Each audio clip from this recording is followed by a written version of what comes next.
Welcome to this video tutorial brought to you by tutvid.com.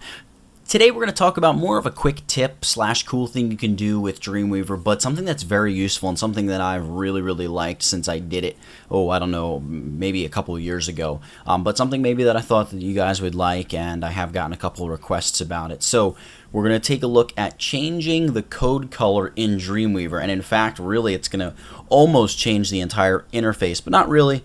It's going to do a lot, though, as far as this theme is concerned that we're going to sort of install in Dreamweaver to make it more comfortable to code, especially if you're coding for several hours a day or more. So if we jump over to Dreamweaver, I'm talking about the code view here, which is primarily what I work in, I'd say now, and hopefully what you are working toward if you're not there already. But we're going to hit that, and you can see this is the default, or close to the default at least, that you get when you first open up Dreamweaver. And it's great because it's like high contrast and intense and makes you feel like you need to wear sunglasses and stuff like that. So we really like it. And it's just great on your eyes, especially after 8, 9, 10 hours of coding for like a week straight. Really not the greatest thing, actually, is probably what I should be saying. So we're going to take a look at a theme that we can download, which is going to make it look much cooler and just be easier on your eyes and just everything. It's just better.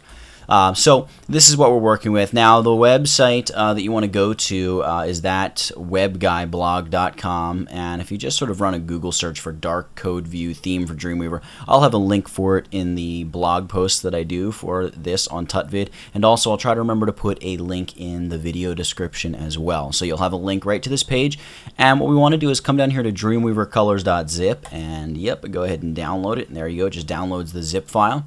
I'm going to jump over to my desktop. I'm going to open up the zip file, and I'm going to give it a second. And what we're going to do is open up the little folder, and all we want is this colors.xml. We don't need anything else. We're just going to hit unzip.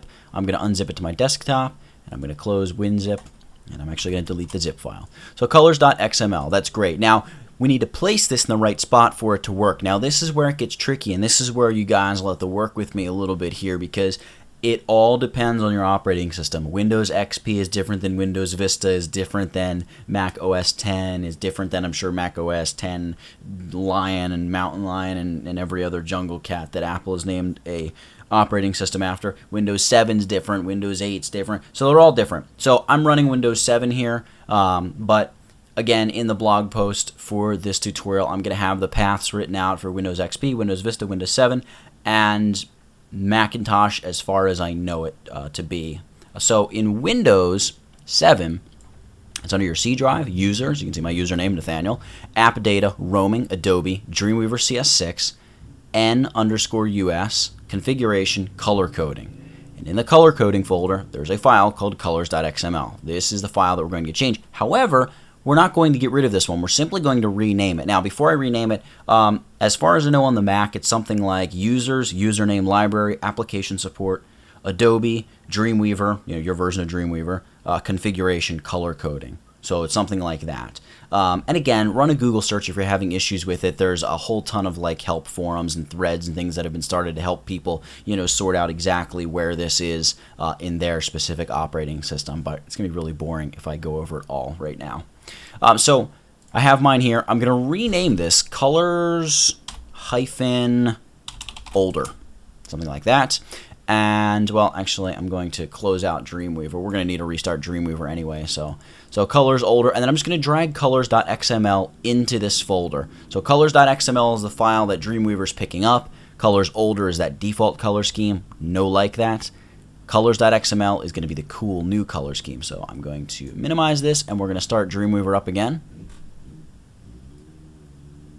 And I'm going to open up my index.html, and you can see we definitely have a different color scheme. This looks awful, though, because now I can't see half of what's going on, and maybe in some ways even higher contrast. Well, that's only because we need to go ahead and change the background color. So we're going to go Edit, Preferences. Note the hotkey is Control-U for the preferences.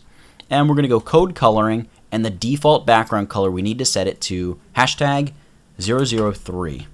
So it's like a very deep, dark, midnight, purpley blue color. And there we go. We've changed the color scheme for coding in Dreamweaver. It's that easy. There are actually a few different themes out there. This is the one that personally I like. I just really like the way all the colors go together, and like scripting is sort of like this pinkish color, and there's some JavaScript things that are sort of this cool coral red color, and it just all goes together. It looks cool, and it's much easier on your eyes when you're sitting there and working on writing code. I really like it. And one of the other things that I do, just as sort of a quick send you off with a tip, again, under preferences, I'll use the hotkey Control U. I like to do is I like to work with a different font than this. I find myself switching them around a bit, but one of my favorite fonts is a font called, let me see if I can remember here now, Monaco, I believe it is. And I like to set it to 9 points, which would be the smallest. Hit OK. So this is kind of the how I find myself coding most of the time.